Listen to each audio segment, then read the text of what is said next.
Om Vakratunda Mahakaya Suryakoti Samaprabha Nirvignam Guru Me Deva Sarvakaryeshu Sarvada Om Shri Mahaganapataye Namaha Om Shri Gurubhyo Namaha Harihi Om Sadashiva Samarambham Shankara Acharya Madhyamam Asmadacharya Paryantam Vande Guru Paramparam Asmad Gurubhyo Namaha Shruti Smriti Purananam Alayam Karunalayam Namami Bhagavad Padam Shankaram Loka Shankaram Shankaram Shankaracharyam Keshavam Badarayanam Sutra Bhashya Kritau Vande Bhagavantau Punah Punah Ishvaro Guru Ratmeti Murti Bheda Vibhagine Vyomavat Vyapta Dehaya Dakshina Murtaye Namaha Om Shri Medha Dakshina Murti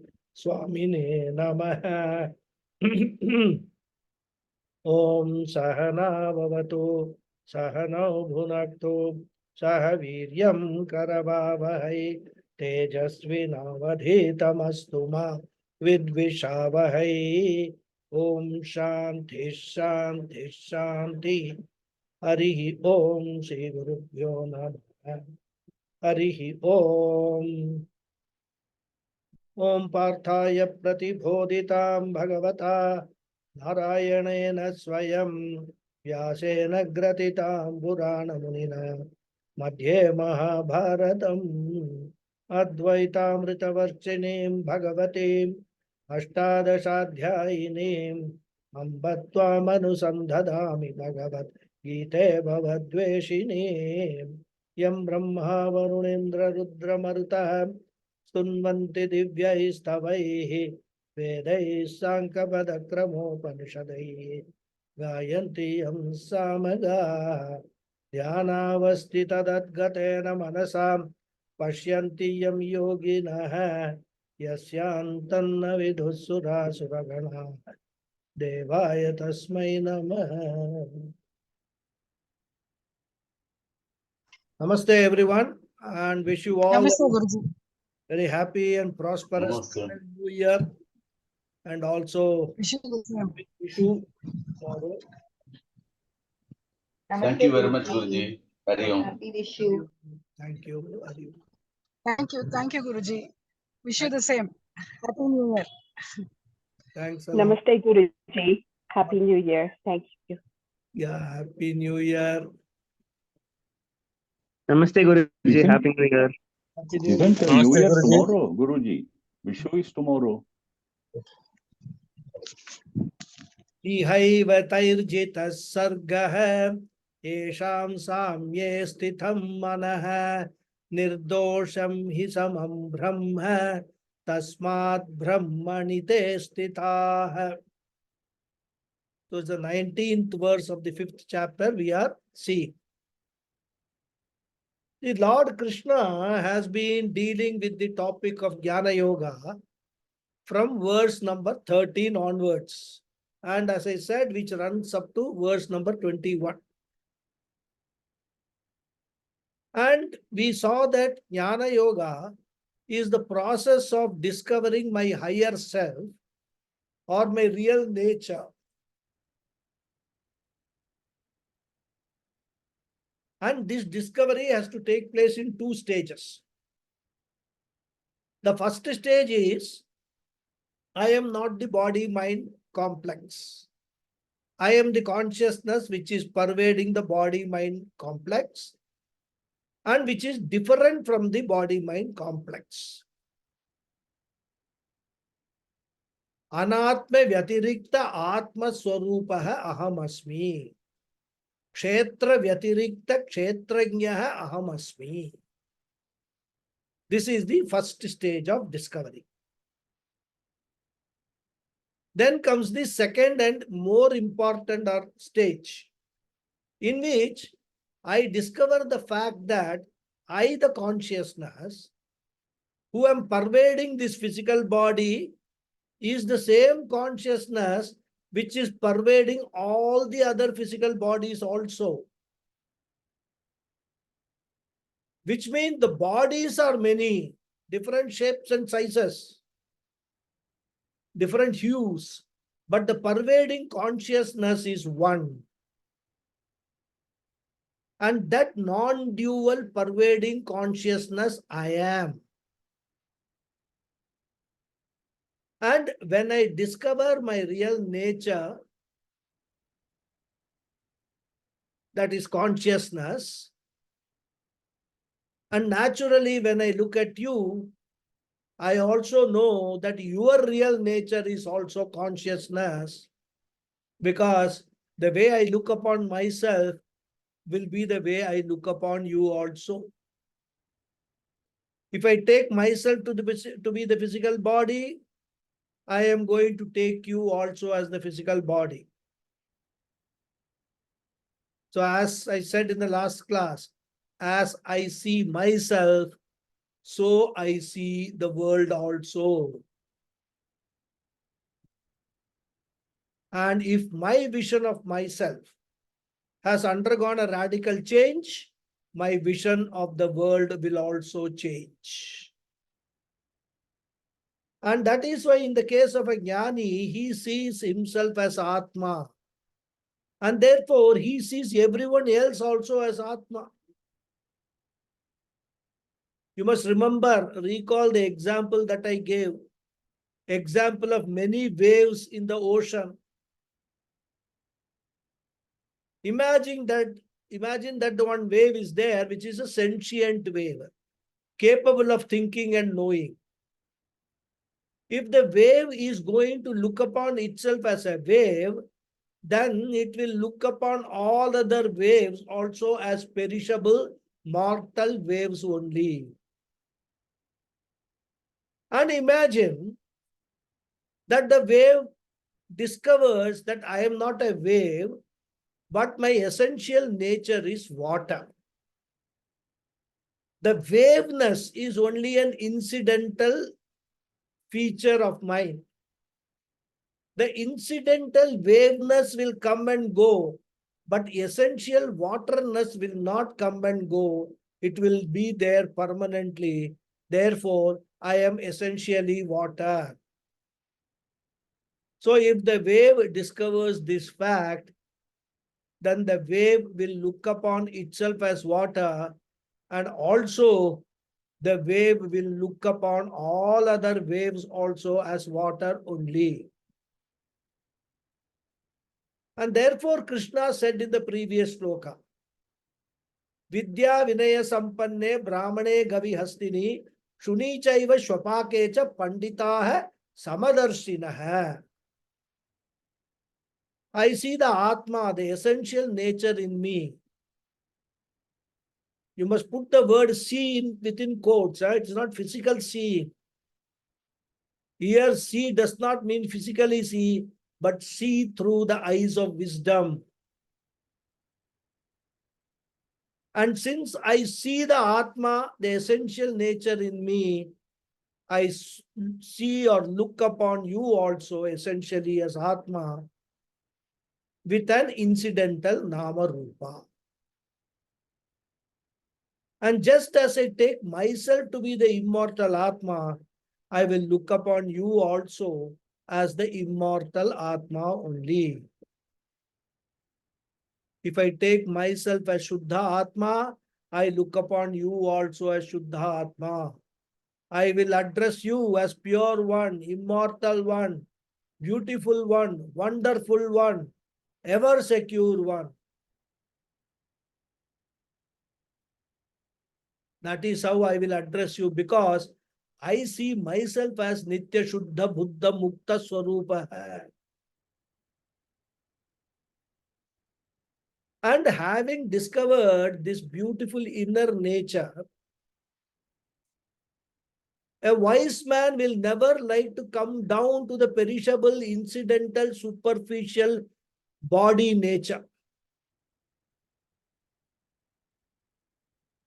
Having enjoyed a higher thing, how will a person like to think of a lower thing? If a person has got a wonderful house in a clean area, will that person again try to go and live in a slum area? And therefore Krishna said, Nirdosham hi samam brahma tasmat brahmani te stitaha. Having discovered the pure eye, the wise people abide in that eye only. They do not want to get obsessed with the physical body. They do take care of the physical body as the Lord's property, but they are not obsessed with the incidental, superficial, mortal physical nature. And the reason is they know Nirdosham Brahma and Samam Brahma. And because they have understood and assimilated the knowledge that the same inherent entity, which is in everyone and which is common to all living beings, is called Brahman, otherwise called Chaitanyam or consciousness. And since the same consciousness seems to be in and through every living being, which they have understood, their minds are samye stitam, established in sameness.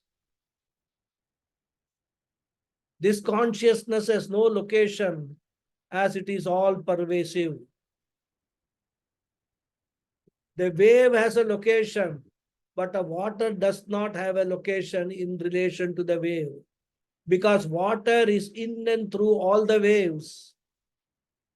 Similarly, the body is located, the mind is located, but the consciousness is in and through all bodies and mind.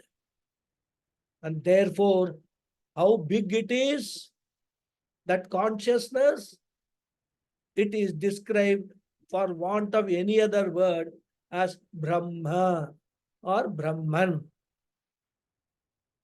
Brih Dhatu.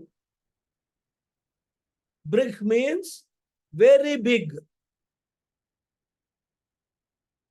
And Brahma means also Anantam, limitless. So limitlessly big is Brahman. So that Anantam Brahma, which is ever Shuddham, is the uniform thread which is inherent in all the people. As I said, it is ever beautiful, ever secure, ever pure.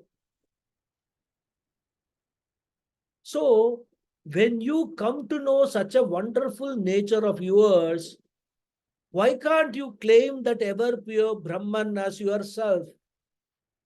Why do you claim the ever impure body? Why are you crying attached to the body? Use the body, but own up the Atma. That is what a Jnani has done. Therefore, Brahmani Sthita hai. The Jnanis are ever established in Brahman. Now Krishna continues. Na prahrishyet priyam prapya, no dujet prapya cha priyam, stira buddhira sammudaha, brahmavid brahmani sthitaha. The Anvaya of this sloka is Priyam prapya na prahrishyet. Apriyam prapya nata chana udvijet. Brahmavid stiraha buddhihi asammudaha brahmani sthitaha. Priyam prapya. Priyam means that which it is desirable, which we like. Priyam prapya means gaining that which is desirable. Na prahrishyet. He is not elated. Apriyam prapya cha. Gaining that which is undesirable. Na udvijet.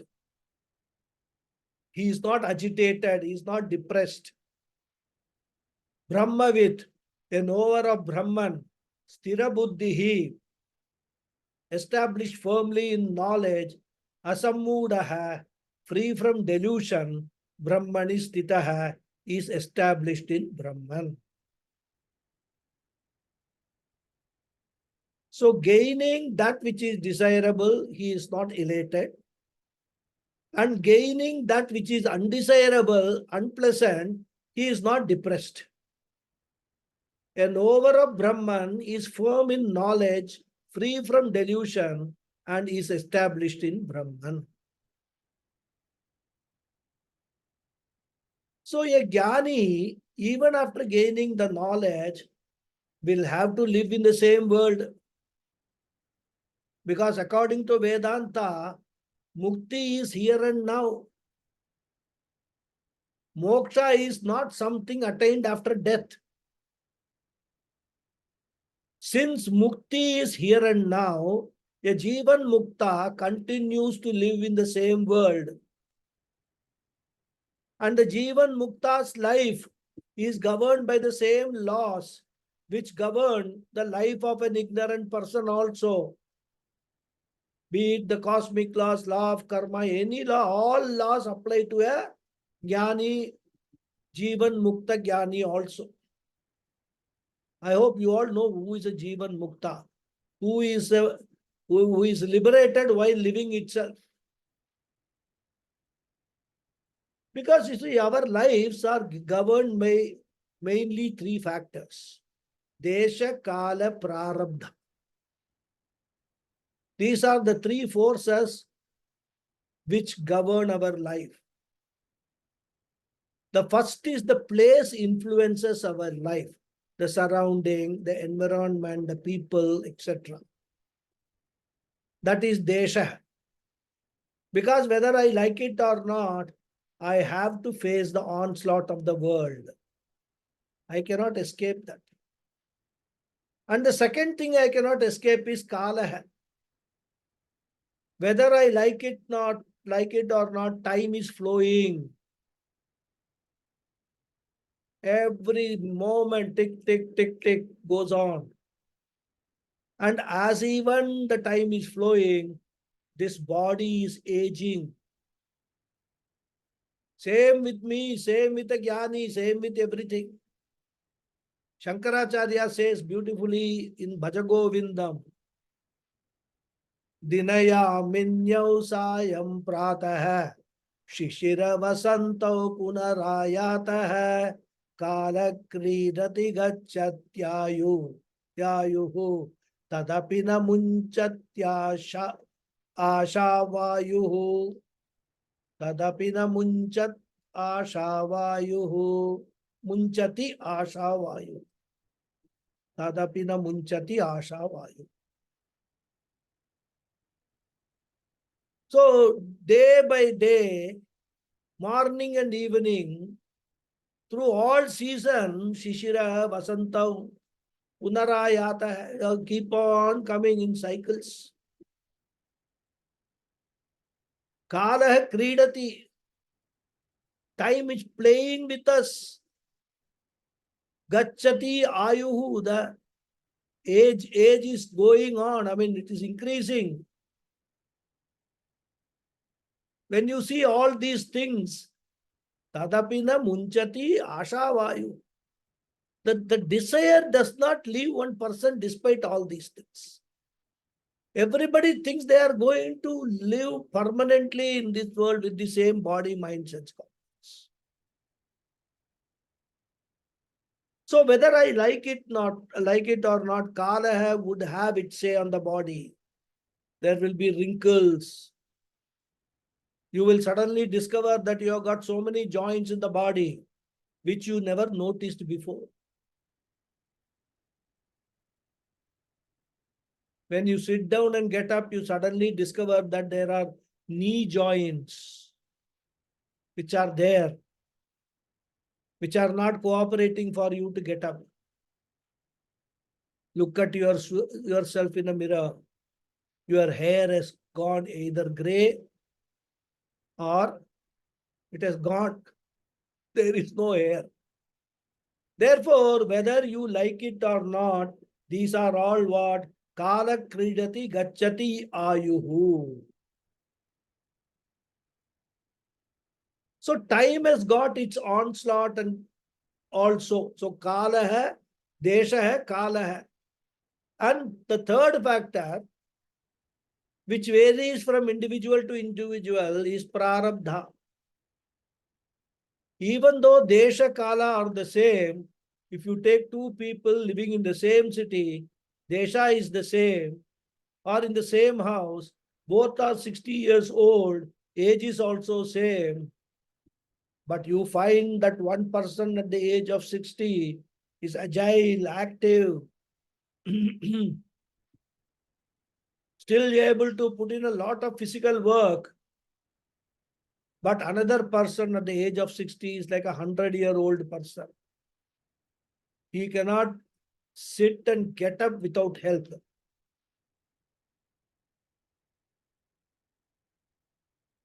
So desha and kala remaining the same. How come different people have got different experiences? You can give only one reason, and that is prarabdha, purva janma karma. Thus, three factors are going to influence our life, whether we are jnanis or ajnanis.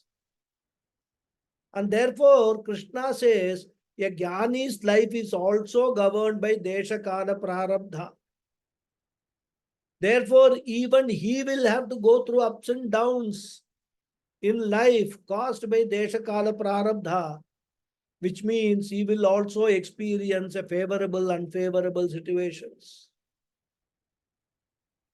And if ups and downs are going to be the same for a jnani and a ajnani, then what is the benefit of gaining the knowledge? I thought that after getting the knowledge, I will have no problems. Now you are coming to the fifth chapter and suddenly surprising me, saying that the jnani will also have the ups and downs. If you had told me right in the beginning, probably I would never have attended the Gita classes at all. Probably that is why many people get absent themselves. Just joking. Huh? So what is the benefit of gaining this knowledge? If desha is going to affect, kala is going to affect, even prarabdha is going to affect, Krishna says the difference will be in the response to the situation. Jnanam does not change the situation. Jnanam gives the inner strength to have a balanced response towards both ups and downs. And this samatvam is the benefit of Atma Jnana. And that is why Krishna says, Priyam Prapya. A Jnani also gets favorable situation. When the prarabdha is fine, when the prarabdha is in your favor, people will love him, adore him, give the jnani nice bhiksha, all those things. Every occasion they will give him a fresh set of saffron cloth, saffron dress. All because of good prarabdha. But when such good prarabdha gives experiences, such good experiences, a jnani is not carried away by those experiences because he knows that those experiences are caused by desha kala prarabdha, and I as Atma have got nothing to do with this desha kala prarabdha, and therefore they will arrive and they will also go away. There is nothing to be elated about all these things. It is not that he will reject them. He will appreciate a favorable situation, but he is not hooked on to or addicted to a favorable situation. I always want to be in a good mood. I always want to be in a very comfortable setting. That he will never look forward. And what is the difference between appreciation and not getting addicted? When I get addicted to that, I am not prepared to lose that experience.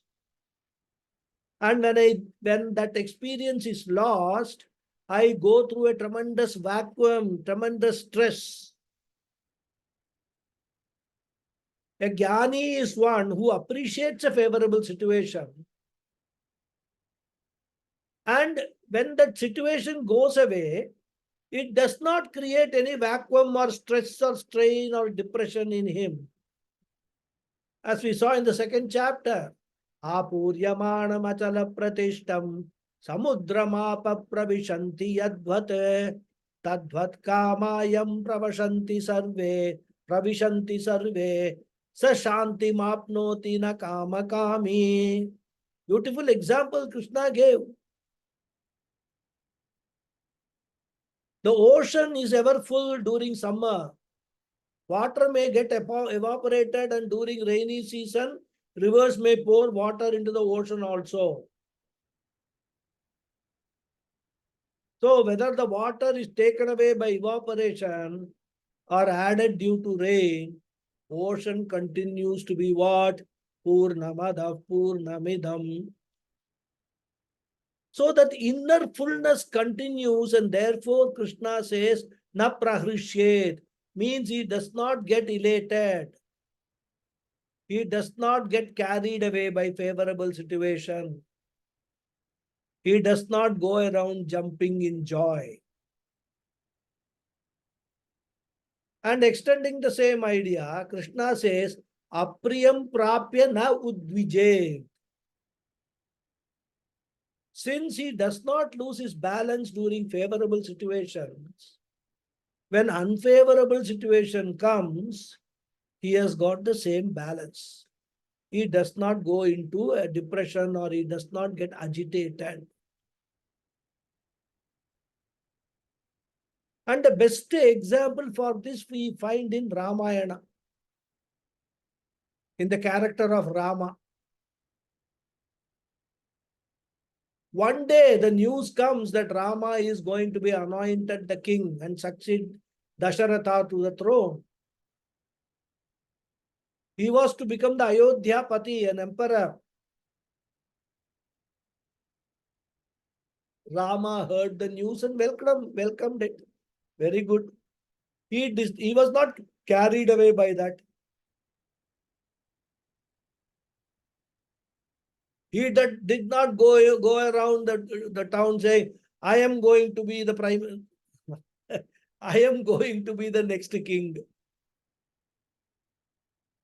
And the next day, because of another reason, that kingdom was taken away from him. And not only that, he was asked to leave everything and go to the forest. And when such a news came, we find that everyone except Rama was agitated. They could not face the situation.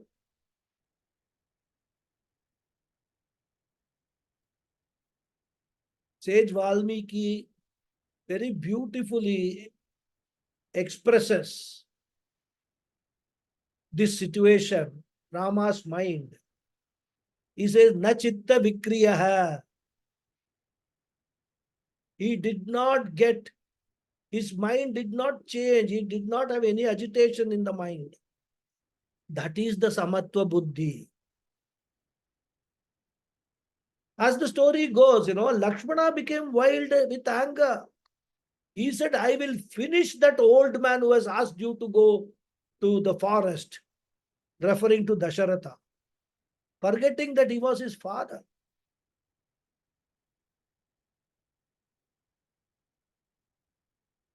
He goes on to say, Lakshmana is so furious. He says to Rama that I am ready to finish off the whole Ayodhya. If Ayodhya is not for you, let it not be for anybody else. I am ready to finish off the whole Ayodhya if it is required, and I will make you the king. This is how anger leads to delusion. See, when we read this Ramayana and all, as a Vedantin, as a student of Vedanta, we must look for the messages which are being conveyed through that. The story itself is very entertaining, no doubt, for the normal people. The story is not for the Vedanta student. For the Vedanta student, every episode There is a message that we have to receive, a Vedantic message. Lakshmana's behavior shows how an anger can lead to delusion. When he says, I am ready to finish off the whole Ayodhya and I will make you the King Rama. Suppose he finishes the entire Ayodhya and makes Rama the king, what will be the use? Whom will Rama rule over?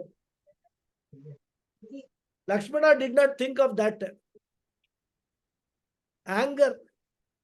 That is why it is said that in anger, we do not think what we say or do. Lakshmana gets wild and says all kinds of things.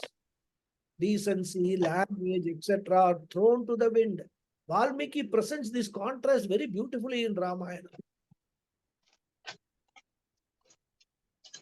The contrary, Rama talks about the power of prarabdha.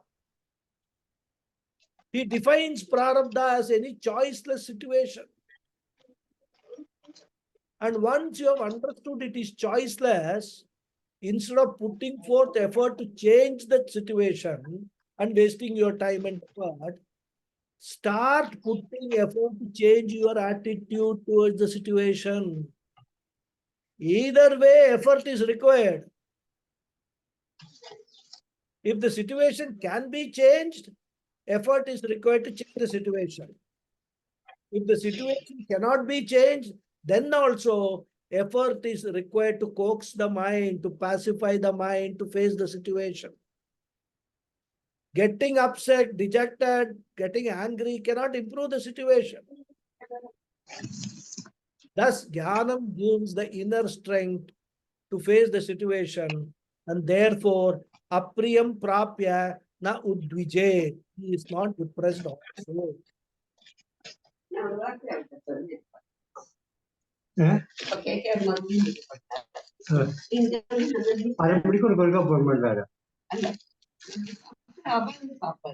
Balasubramanian, sir, you are being heard.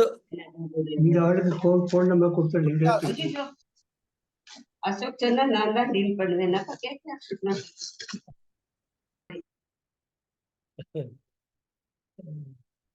You will come to know all their domestic secrets if they unmute and talk. Anyhow. So, apriyam prapya na udvije. A jnani does not get depressed also. Neither he is elated because of some good news or good situation, nor he is depressed because of the situation is bad. And all because of what? He is a Brahmavit. All these are possible only because he is Brahmavit. Brahmam veti iti Brahmavit. He is the knower of Brahman, which means he is an Atmavit. He has got self-knowledge. And through self-knowledge, he has discovered this inner strength. And what kind of Atmavidya he has got? It is not merely knowledge. It is not that mere knowledge is enough. That knowledge must be a conviction. If that conviction is not there during a crisis, I will be left with problems only. That's why Swami Paramahansa says many people study Vedanta for years, and then when there is a crisis in personal or family life, they ask, why did I get this? Why do we get this? Why me? The answer has been staring at them for years together. The answer has been beckoning them in every Vedanta class. It is prarabdha. I have either worked for this in this janma, or if I have not worked for this in this janma, I am getting the result of my purva janma karma. And this has been said umpteen number of times. This has been repeated, emphasized, highlighted whenever law of karma has been discussed. At that time, we will nod the head. Ah, yes, correct. Law of karma is fantastic and all that.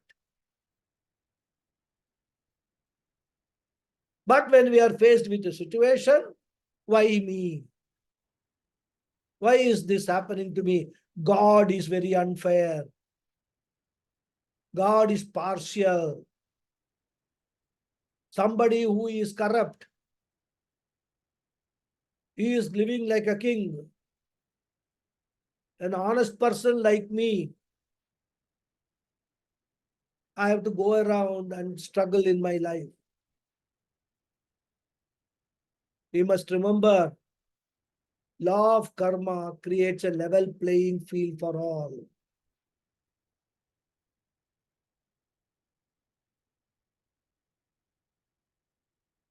Therefore, when we are faced with a crisis, all these statements appear to be superficial.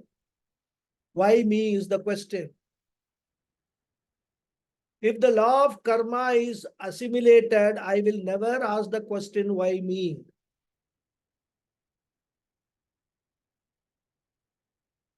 This question, why me, comes from a mind which has not assimilated the law of karma. Once I have assimilated, there is no question of why me, because I get what I deserve. But let me put in a word of warning. All these are all meant for students of Vedanta. You should not be talking like this to a common man, to an ignorant person. He has got certain beliefs. You must let him have those beliefs. Na buddhi bedam janayet. If somebody comes and tells you, I'm undergoing so many problems, I don't know why God has chosen me to saddle me with all these problems, all these difficulties, etc. You should not start lecturing, oh, it is all because of your own karmas that you are suffering. Your law of karma, you must have done something bad in your previous janma. That is why this janma you are suffering. All these things is not the thing to be done. A jnani will not do it because he has got compassion towards everything. If somebody comes and says that I am suffering, what should I do? Be compassionate, give him advice, tell him, everything. Tell him things like, life is like that, good things will come, bad things will come, but nothing remains. This will also pass. Have patience, pray to God, bring more and more Ishvara into your life. Puja Swamiji used to say beautifully, bring more and more Ishvara in your life and all your life's problems will be automatically settled. This kind of advice you give. And it works. It is not mere just advice. Tell people, pray, bring more Ishvara whenever you get chance. Even, while working, keep praying, Om Namo Narayanaya, Om Namah Shivaya. Just keep on in your mind. Let your mind be engaged with some nama.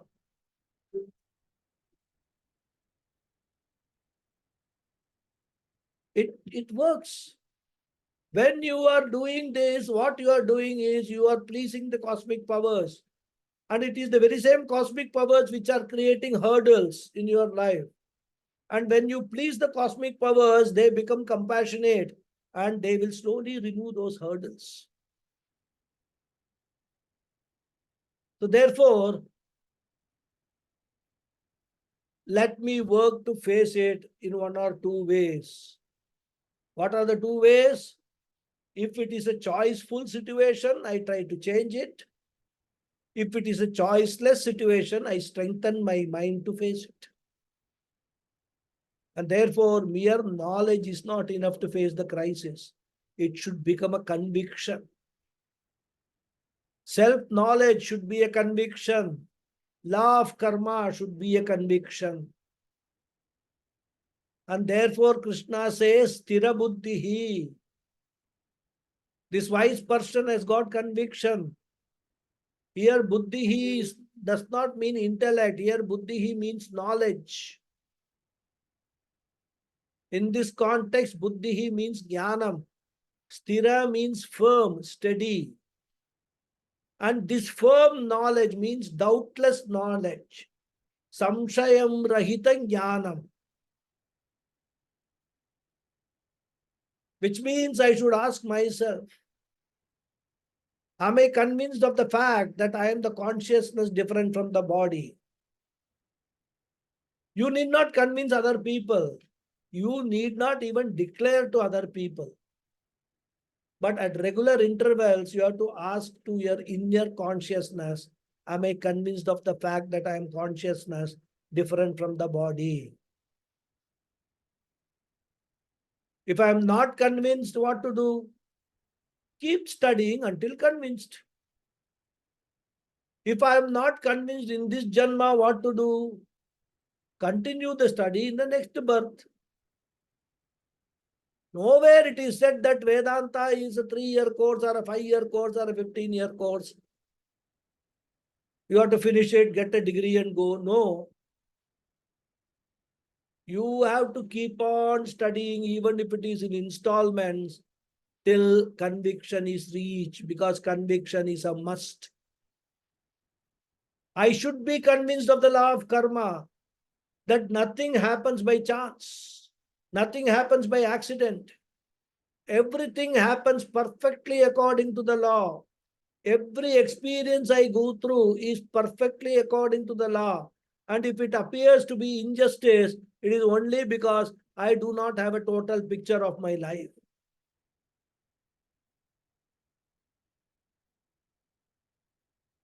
Many times, we face a situation which is very disturbing. Somebody borrows money from you, promising that he will repay it maybe in 1 month, 2 months, whatever it is. He doesn't repay. Goes on. You remind him an umpteen number of times, but he gives one excuse or the other. And you are disturbed. See, this fellow has cheated me, took money from me on some pretext, and is now not repaying. Now there are two responses you can have. One response is you curse him, take him, punish him, whatever it is. Complain against him. Warn other people, don't give money to him. This fellow he takes money, doesn't return. Name shaming and all that you can do. Other way is, I gave, when he wanted money, I gave, I gave. If my prarabdha is favorable, the money will come back to me. If I have to lose that money because of our unfavorable prarabdha, I will take it that maybe in my past janma, I took money from him and did not return. So this janma, he has taken money from me and not returned. These are all ways how this is how law of karma enables us or helps us to pacify our mind, agitated mind. That's why I said I do not have total picture of my life. What to talk of my past lives? And without having the total picture, what right I have to ask or talk about justice, injustice, etc. Therefore, whatever happens is just and fair. And that's why, I've said it in other classes also. The best formula is Ishwara yat karoti shobhanameva karoti. There are jnanis who have suffered from diseases. Even jnanis, the Ramakrishna Paramahamsa, Ramana Maharshi, they all had bodily sufferings. So we do not say jnanam will stop physical ailment. Jnanam will give you the inner strength to face it. Jnanam will give you a proper perspective of that. And that requires what? Conviction. Therefore, the sthira buddhihi. So, shravanena brahmavid bhavati. Mananena sthira buddhihi bhavati. You get knowledge through shravanam. You get conviction through mananam. What is mananam? Mananam means raising questions. Keep on raising questions until you have got no more questions. Because in our culture only questions are allowed. Vedanta allows you to ask any number of questions until you are convinced. The question should not be to test the knowledge of the Guru, but the question should be aimed at convincing yourself by removing all the doubts. That is why Mananam is very important. And that is why Gita runs into 18 chapters. And at the end of the Gita, Arjuna says, Nashto moha smritir labdhva. I am convinced. My delusion is gone. Until then, you can ask any number of questions like Arjuna has been asking. He will ask more also as we go forward. Questioning and answering is called the process of Mananam. And through Mananam, you become Sthira Buddhi. And then there is a third problem. Even after conviction, we have got certain habitual responses to a situation. You know that you should not do it. I know I should not get angry. But most of the times we remind ourselves of such wisdom only after the event. More often than not, we have knee-jerk reactions to most of the situation. Quite often we are reactive rather than responsive. And this is called habitual problems, or in technical language, it is called viparyaya. Therefore, we have to go through a third sadhana called nididhyasanam, which also has to be practiced deliberately until it becomes spontaneous. Constantly keeping the teaching in your mind, leading an alert life is nididhyasanam. We will discuss more about nididhyasanam in the next chapter, 6th chapter. Nididhyasanam will help internalization, assimilation, soaking my personality in this wisdom.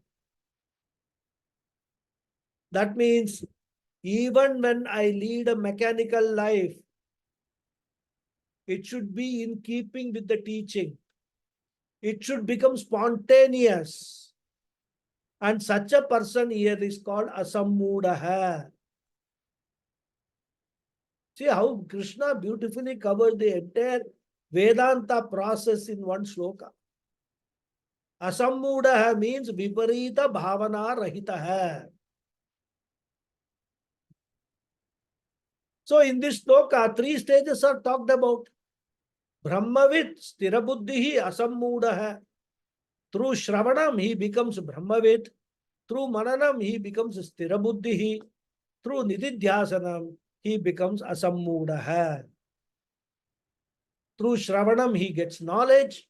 Through Mananam, he eliminates doubts and gets conviction. And through Nididhyasanam, he eliminates the habitual negative tendencies. And what is the benefit that such a jnani enjoys? Na prahrishet priyam prapya, na dvijet prapya cha priyam.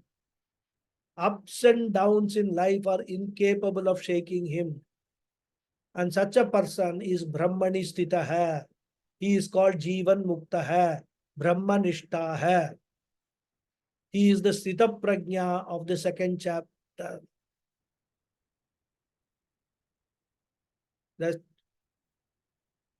So, this is another dimension of a jnani's attitude.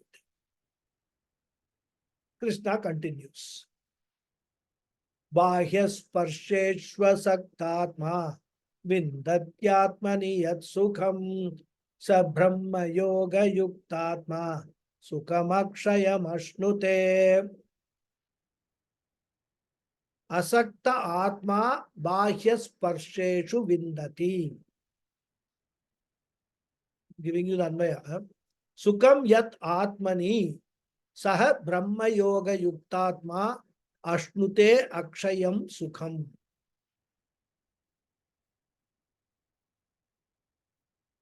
Asakta atma, one whose mind is not engaged.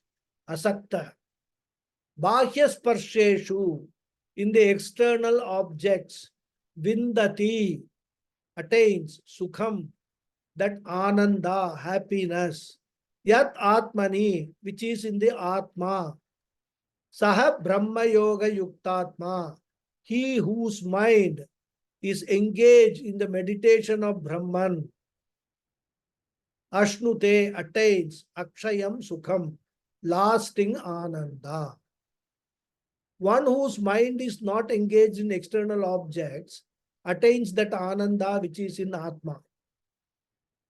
He whose mind is engaged in the meditation of Brahman attains lasting ananda. So here Krishna talks about transformation the Jnani enjoys as a result of this knowledge.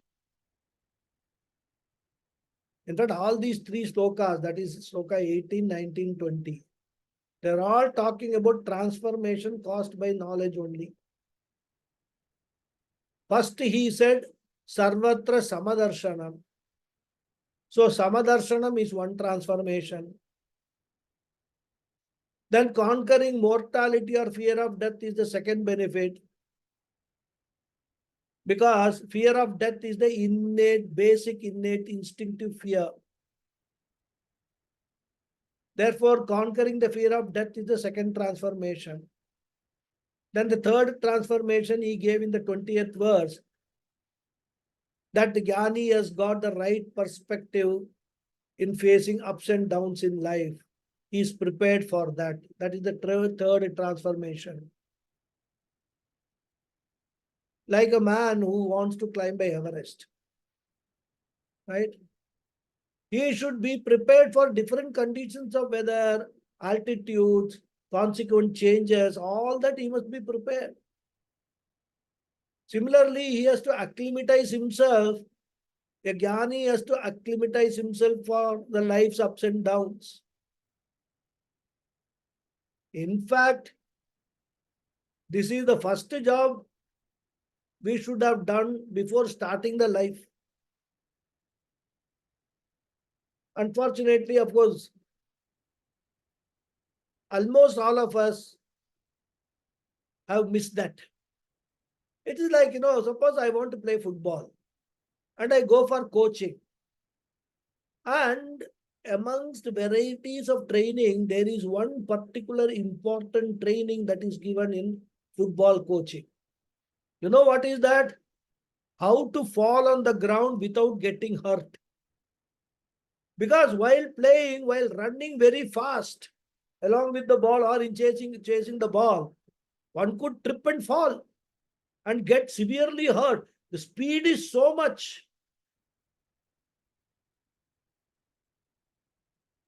Or while playing, while tackling the ball and all, the opponent may push the team player, which very often happens. You may get a fall, you may fall on that. So in both cases, there will be a fall. But how to fall in such a way that there is no serious injury, there is no serious damage. This is an important aspect of the training, even before one enters the field for playing. This is at the coaching stage.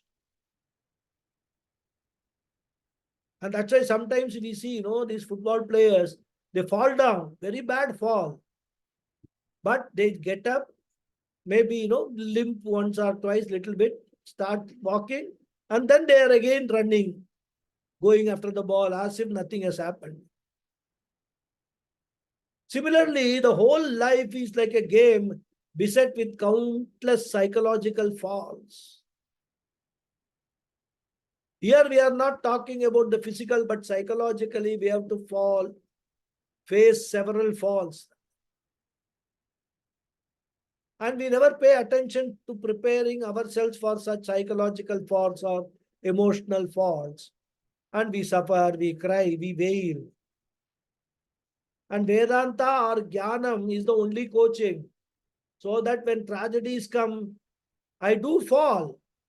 I do get upset, but most importantly, I do not get permanently hurt. Even if I have a fall, the recovery period is very short. I cry perhaps for half an hour and again I start my life, because life is meant for living, whether others are there with me or not with me. I cannot say, oh, he has left me and gone, or she has left me and gone. Why should I live? He is there, he is not there, she is not there. Why should I live, etc. All these emotional outbursts are all foolish.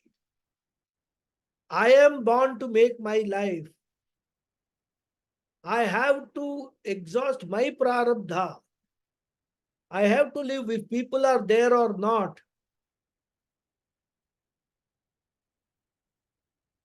I get this capacity to bear any setback in life.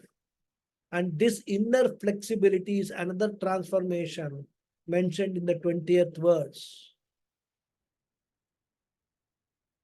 And also the 21st verse, where Krishna talks about Jnani's Ananda. So here, Jnani's Ananda. Ananda means fulfillment. The joy that a Jnani derives from his own higher nature, it is Atmananda.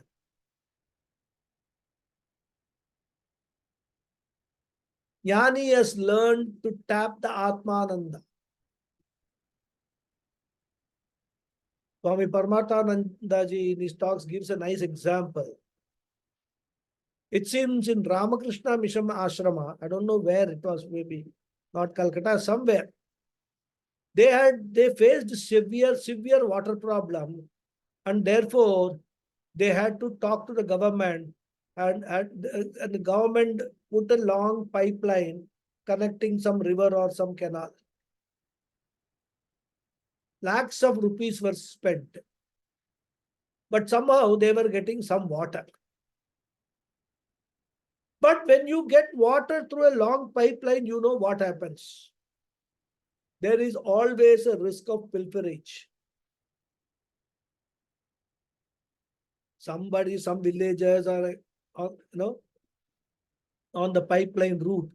They will break open the pipeline and they take water for their purposes. Then these people will go and repair it and just to continue. So they didn't have a solution, and the problem continued despite spending lakhs of money, lakhs of rupees, laying a long pipeline, etc. So they were looking for some better solution. And then one day, one engineer came with some machine. They have got these water diviners. I don't know, many of you have seen that, water diviners. They have got some instrument with which they walk around a place, a piece of land, and they will know, that machine will tell where water is there. There are different things. The modern, they use machine. Earlier days, they used to use different, some thing, in a thread and all, hung. There are so many water divining methodologies. It is a very ancient science or art, what you can say, practice. So this diviner came and he went around that ashram, and then he said, why can't you dig here, showing a particular place? So in one area of the ashram, just where the ashram front gate was there, they dug there and they discovered there is a huge source of water. And it seems that Swamiji of that ashram was jumping in joy. Until now, the water was there or not, it was there. But since it was not discovered, there was dependence and consequent troubles and problems.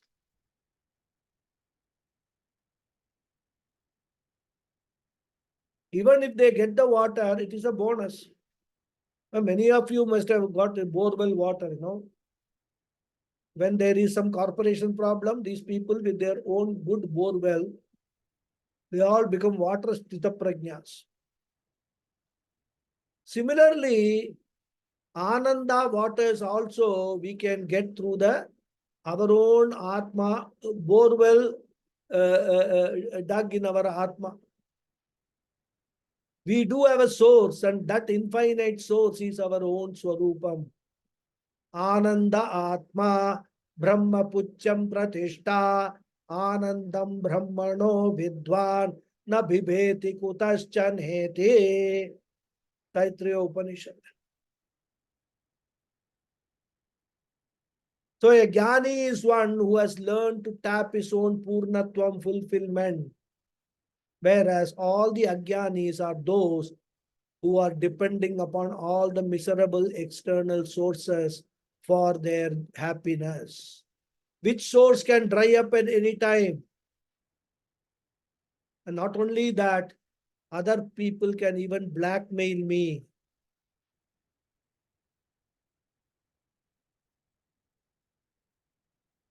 Therefore, a jnani has discovered his own source.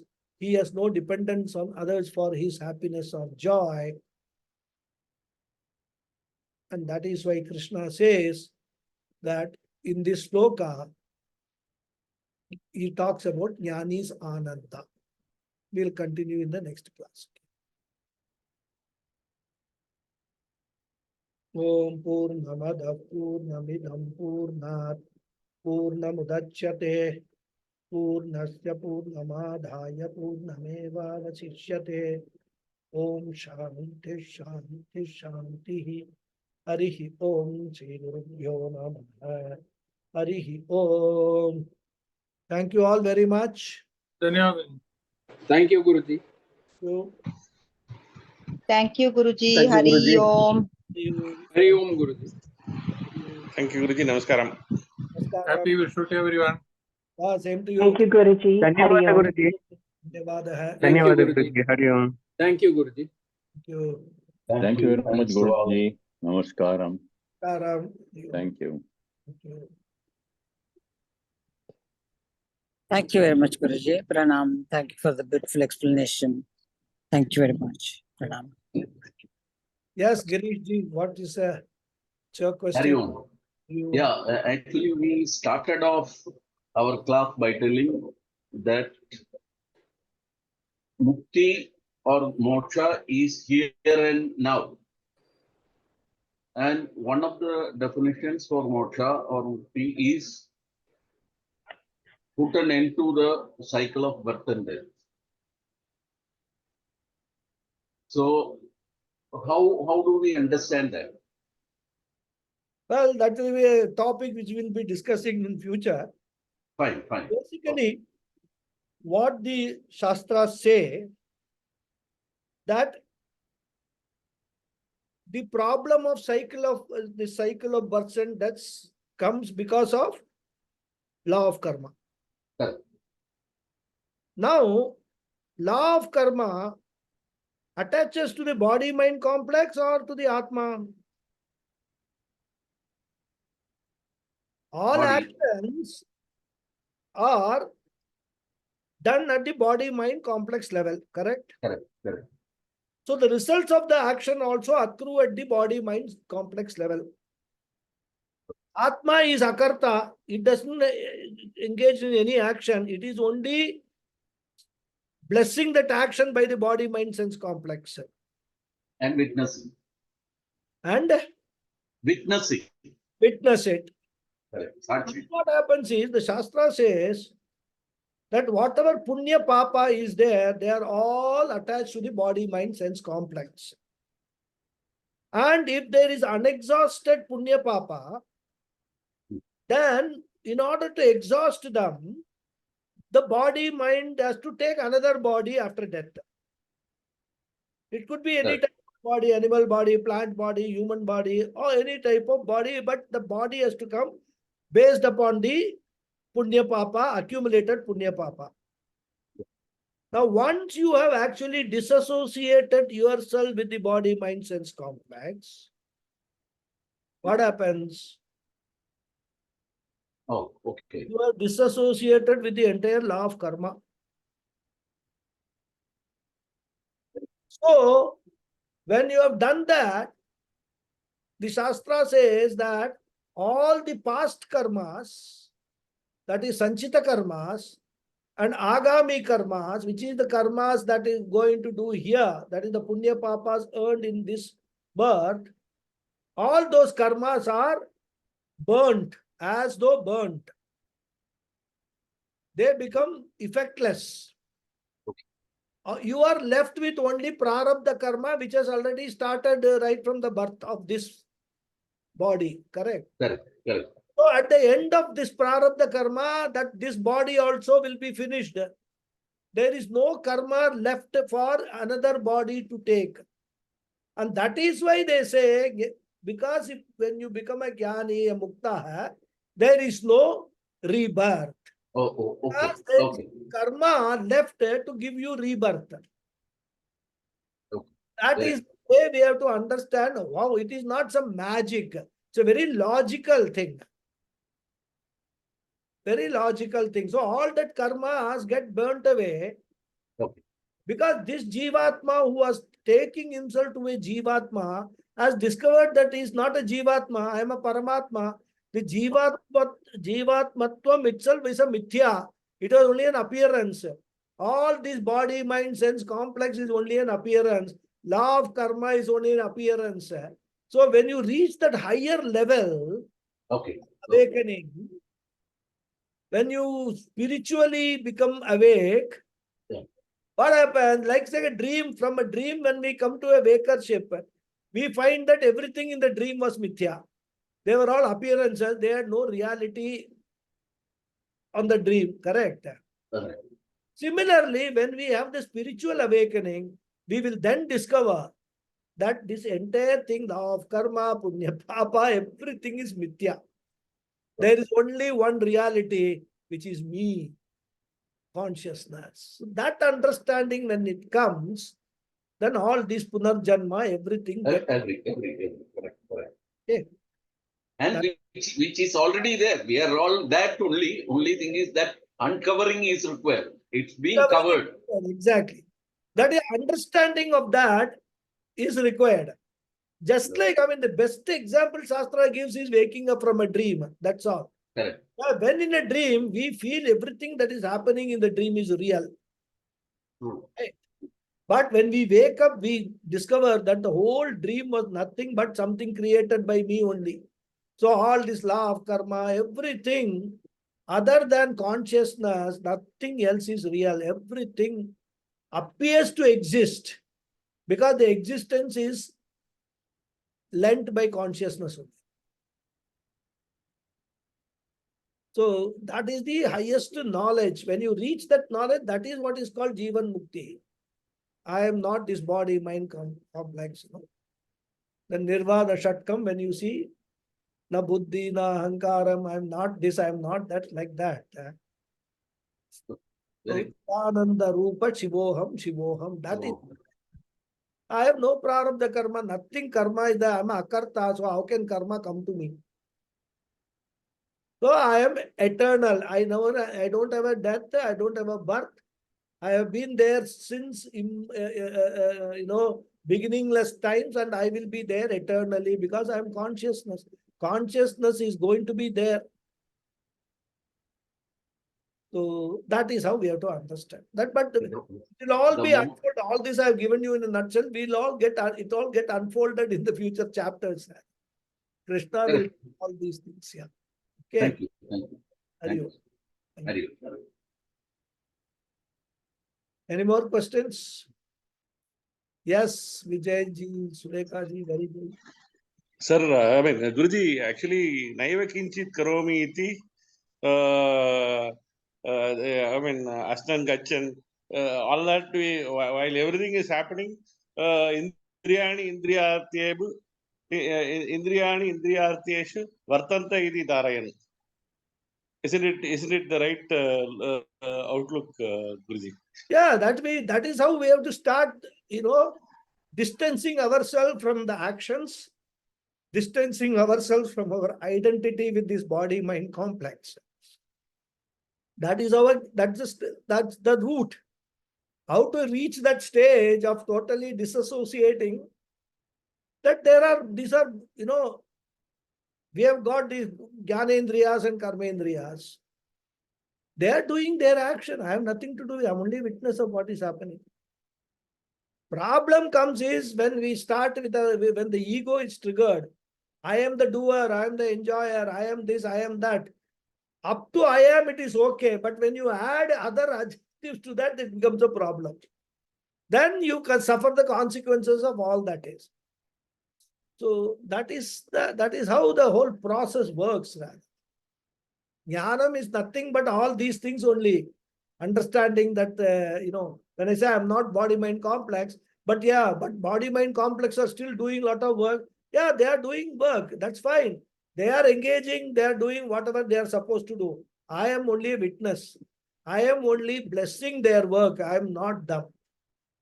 Our all problems of samsara is because of the identification with that only. So if we retain Sakshi Bhava, I think that's the right direction to take, right? But that's not easy. It's not easy. Yes, correct. Theoretically, that's the right direction to take. But it's not very easy because we will, even if we want, other people will not allow us to do it. That is another problem. They will force us, drag us into their samsara. So not only that you have to be convinced yourself, but you have to keep safe distance from all those kind of things, which will create more problems sometimes. But again, those problems also, you must be able to view them in the right perspective so that you are not get affected. As I keep saying, Vedanta is all about your own personal journey. It is not about convincing other people. It is not about taking everybody. Even a guru cannot give you a moksha. Moksha is something you have to discover for yourself. Guru can tell you, okay, these are all the things that sadhanas you have to do. That's all. You do Sravanam, Mananam, Nididhyasanam and all that. Guru cannot do meditation on your behalf. You have to sit and do the meditation, isn't it? So Guru can lead you, as they say, you can lead a horse to a pond. You cannot make it drink it. So a Guru, what he does is takes the horse to the pond. That's all. Drinking that water, the horse has to do itself. So that is the whole process. And it will take, even if we try very strenuously, long time. And that's why Adi Shankara says, the best way for this is not to get into the physical samsara problems at all. From brahmacharya, straight away go to sannyasa. Don't get married, don't have children, because all these things we accumulate and then all these things later on become big burdens for this pursuit. Big burden, I can tell you that. So that's why the easiest thing is, but again, that is not in our hands. Again, that is driven by our prarabdha only. Right? So all those things we will have to bear with it, understand. If not in this birth, maybe in the next birth, I will get an opportunity to reduce all these problems which can be avoided and then pursue only knowledge and then do meditation and things like that. Get a guru also, next birth also, I'll get a good guru who will guide me. So it's a long drawn process. Theoretically, one can get moksha here and now. But to reach there, whether it's going to happen in this birth or next birth or after 10 births, we don't know. So, but once you've started on it, there is a guarantee. Bhagavad Gita itself, Krishna himself gives, you will continue in that path, birth after birth. You will continue in that. There is no, that after death, resetting the whole thing to zero and then start again all over. That is not going to happen. Even today, we are all attending these classes is because of the vasanas of Vedanta we are carrying forward from the past birth. That is why we are able to sit here and listen to these lectures for 1 hour, 2 hours. That is why people are able, like Swami Paramathananda and all are able to, at a very young age of 12, 13, go to Sandipani ashram and then spend the whole life, take sannyasa and completely, do all that. It's all because not that in this life he has started this, he must have started it in some previous life, which has culminated in this life as he is becoming a Swami, a great guru, a good teacher and things like that and all. These vasanas won't come that easily, rather. So we are all blessed because of that. It is not that today we have started or in this life we have started. Unless we had started in the earlier life, we would not have developed interest in Vedanta in this life.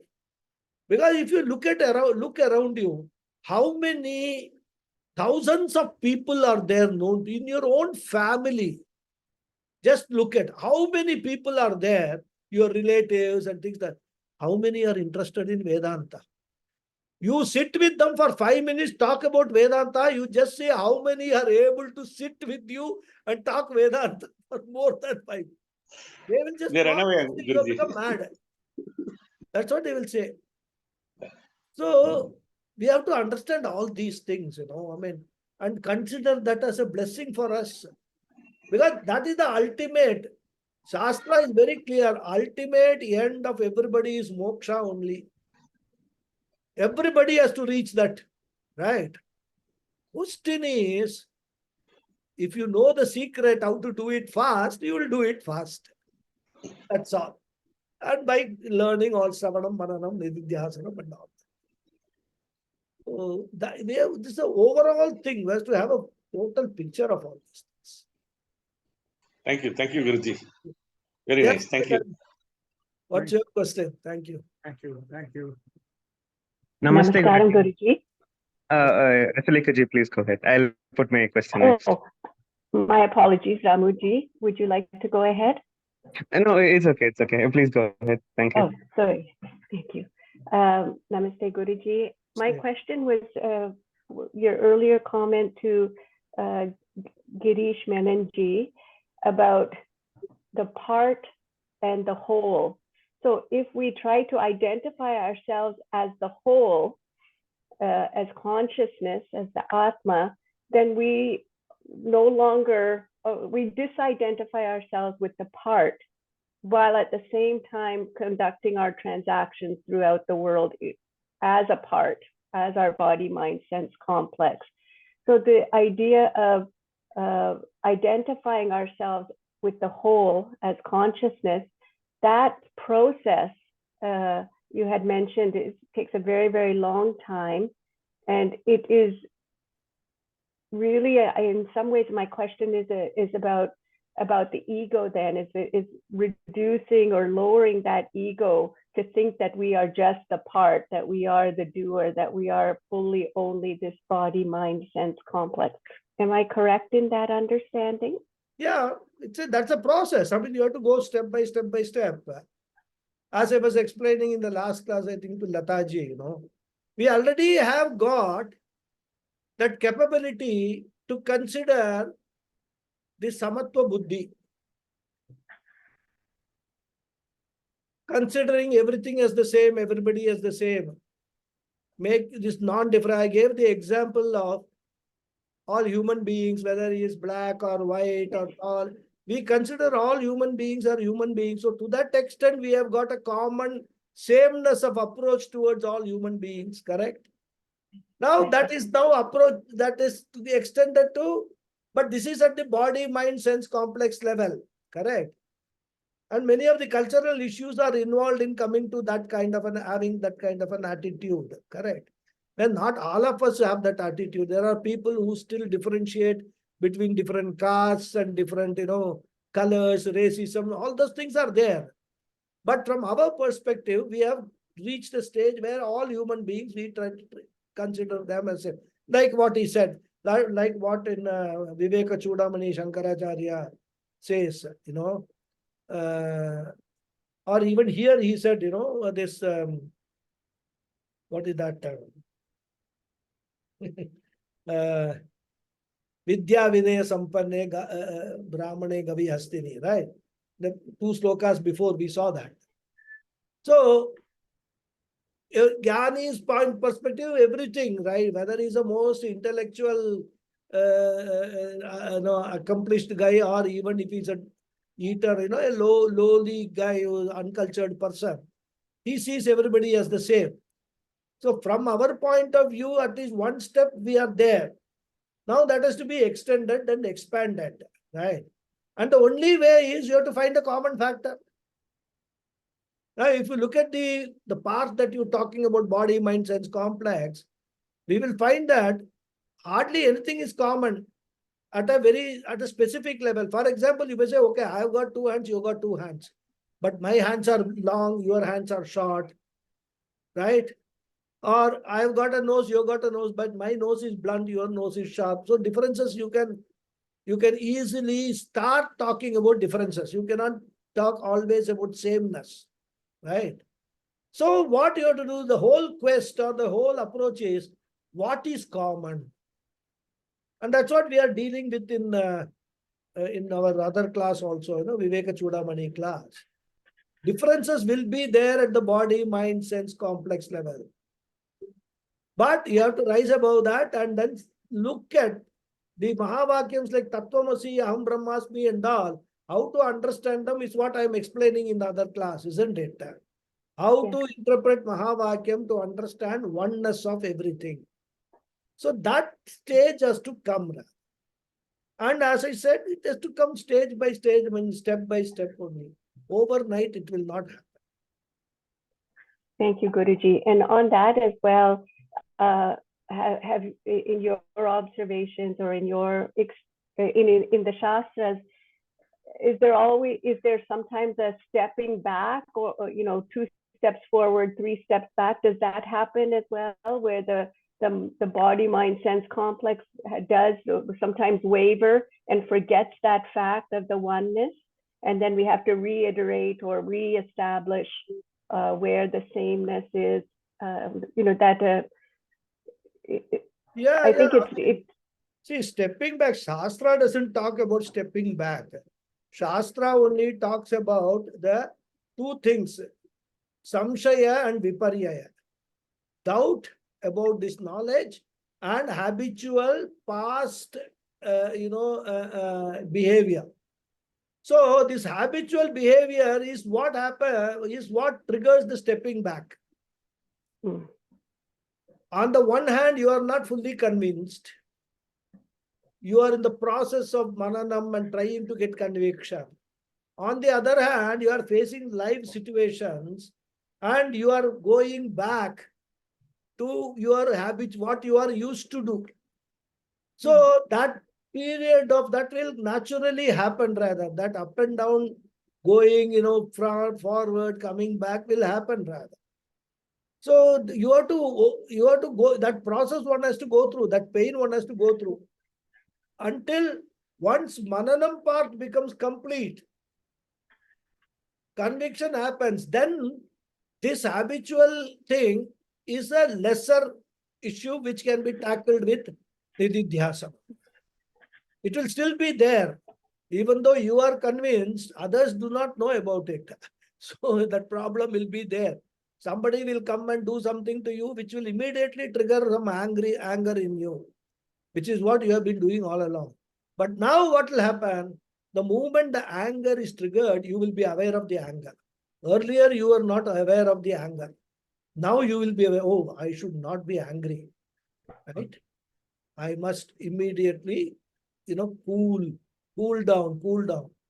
In fact, I don't know, there's a movie, it was a very nice movie, 3 Idiots, the Hindi movie it came, right?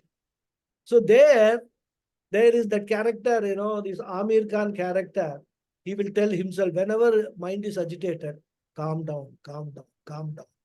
He will tell himself, right? And then the mind will calm down. So the moment the agitated mind happens, you become aware of it. Earlier, I was not even aware that my mind is agitated. At least the one step is I'm aware now. And I am trying to do something to calm down my mind. Which happens what? So the test is how quickly you become angry or, agitated, how quickly you recover from that agitation. Some people will be upset for weeks together. isn't it? How quickly you are able to recover from it. Again, another signpost. Are you progressing or not? All these things, I mean, the small things, which you yourself will observe, you yourself will realize all these things as you go along this journey. Thank you, Guruji. Namaste. Hari Om. Thank you. Hari Om. Thank you. Thank you. Any other comment? Yes. Namaste, Guruji. Satya here. Yeah. Guruji, so you earlier you were mentioning that Acharya says that we directly have to go from brahmacharya to sannyasi, skip the grihastha part. So when I was a kid, Guruji, I used to have these doubts as to why is marriage necessary, why are kids necessary. So my grandmother used to explain that why is marriage necessary so that we can get offsprings. And why do we need offspring? So that when we die, there is someone at least from our bloodline to do our last rites. Now that again comes under our own karma yoga, Guruji. So we are doing if it is amavasya or every tarpanam or anything that we do, we are doing it as a karma yoga to our ancestors. Now that is being imbibed to us. If someone does not have offsprings, that concept of karma yoga goes for them, because at least after their lineage, at least after their existence, there is no one else to carry on in their lineage. And all of this comes into place only when we consider bhuloka, swargaloka, everything, and ancestral being, everything into consideration. When we think from the Vedanta point of view, all of this is not in place. But when we think of the world existential point of view, everything is in place. So my question is that, Guruji, at what point of time, how do we know which karma, as a karma yogi, which karma actually makes sense to do and which is not? Because Shastra, when it was written, I completely understand that it covers almost 99 aspects of life. But with the modern days, our lives are also evolving, and we tend to change, and our roles tend to change. So how do we take this into consideration and evaluate a situation as whether this we have to do as a karma yogi or not? Is my question, Guruji. See, very interesting question, because it's a question which will occur to every person. Few things we have got a very wrong understanding, that if you do not have lineage, if you do not have children, then the shraddha will not be performed and things like that and all, right? Shastra has actually taken into account all these things. Even when we do the Amavasya Tarpanam, even though we offer oblations to our parents and things like that and all, there is set of 3 oblations we offer to Jnata, Ajnata, Pitrin, Tarpayami. Correct? So those other people, other than my own parents and all, I offer. Then he say, na mata, na pita, na bandhuhu, na anya gotrina hai, te sarve tripti mayantu, mayo srishtaihi, kushodakaihi, tripyata. So even if the people don't have mother, father, any other gotra, everybody I am offering this oblation, so that this tarpanam, this offering, this oblation can go to everybody. So it is not that unless you do tarpanam, it will not happen and all that. Somebody who is doing a tarpanam, even if one person does in the whole country, everybody will get benefit, rather whether they have children, no children and all that. So that is one misconception. Let me clear about that. The second thing is, when I said that from brahmacharyam go to sannyasa, it is not a matter of our choice. Because when you come to brahmacharya ashrama, I mean ashrama in the sense the stage of life, and then for learning Vedas, you choose to go to a patashala or a gurukulam. That will happen to you only if your prarabdha is leading you to this. Right, Guruji. Automatically, you will not have those wishes for getting married and things like that. If you come of age, your parents tell you have to get married and all that, and you get married, that means you are not yet ready for that. Right? So it's a process which we don't need to worry too much about. But what Adi Shankara is pointing out is, which is the most conducive circumstance for attaining this moksha quickly.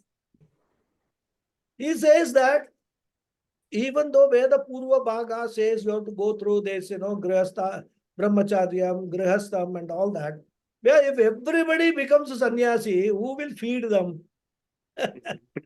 Sannyasi is not supposed to even cook, not go near the fire. Who will feed? So you require Grihasthas, right? So it is not that, but then what happens is, practically when we see, it's 1 in a million or so will be like that. The Swami Paramathanandas are not born every day, or even for that matter, every decade rather. Once in a while, that one, and that is again the prarabdha karma brings them to that. So they don't have interest in all these things. They will actually move to an ashram, study there, and then continue like that with a guru rather. In fact, the kind of attachment which they have to the parents also will be missing. It may sound very, very funny to us, people who are on the other side of the board, but it will sound funny. This fellow does not have any attachment for parents and things like that and all. They won't, because they have come with that background. That's how their mind works. So such things and all, we must leave it to our leave it to our karmas, prarabdha karmas, and if it has to happen, it will happen to us in one of the births. That will not. That's how we have to take it. We should not become anxious over that. Oh, what will happen if I don't do my karma? As long as you are there, you are a dvija, you have been, gone through the samskaras, upanayana samskara and all the duties that is given for a grihastha or a brahmachari has to be done as per Veda Purva Bhaga. Just because you have come to Veda Anta Bhaga, you cannot afford to do away with all your duties of Veda Purva Bhaga. And that is the difficulty for a grihastha sannyasi. A grihastha sannyasi is bogged down in both. On the one hand, he is pursuing Vedanta. On the other hand, he has to perform all the karmas which are ordained by the Vedas rather. And that is why, in order to free him from that, take sannyasa, formal sannyasa. Remove the punal and shave your head, remove kudmi and all. Everything you do, then you are freed from the Veda Purva Bhaga, which Vedas allow rather. Agni Karyam, you stop.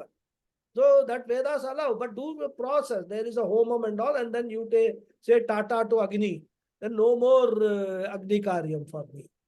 So all those processes are there in the Shastras rather. But then we should not get anxious about it. Okay, now if I am not able to become a sannyasi, okay, next birth. Sometimes there are grihastha jnanis rather. It is not that grihastha jnanis are not that. Today we may not find grihastha jnanis, but people like Janaka Maharaja and all have been jnanis, and they have actually discharged their kingly duties also, right?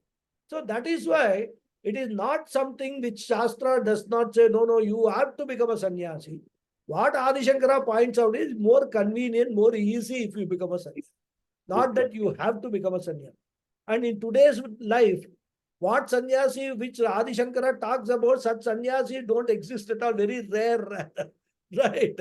So it is not possible. I know Swamiji's student, he lives in a flat, he eats in hotels, all things he will eat. So suppose sannyasi is not supposed, only sattvic food he is supposed to eat, but he can't cook because he's sannyasi, right? There's no cook for him. So he goes to a restaurant and eats whatever they serve, he eats that. So all those compromises today we have to make, because the whole society has changed today. So all those things we should not be too worried. We are learning something which is going to be useful either in this birth, next birth, somewhere. Let us learn. That's all. Like, there are children who actually go into engineering or medicine and all. Not necessarily they are going to end up in engineer. They may end up in bank, say, some bank job or somewhere else. But they will learn. The learning will be good for them. That is. Okay. That's what Thank you. Right then. Thank you very much. We'll meet in the next class. Okay. Hari Om. Hari Om, Thank you, Guruji. Guruji. Thank you. Hari Om. Thank you, Guruji. Hari Om, Thank Guruji. you. Good night. Hari Om Guruji. Thank you. Thank you. Guruji. Namaste. Hari Om.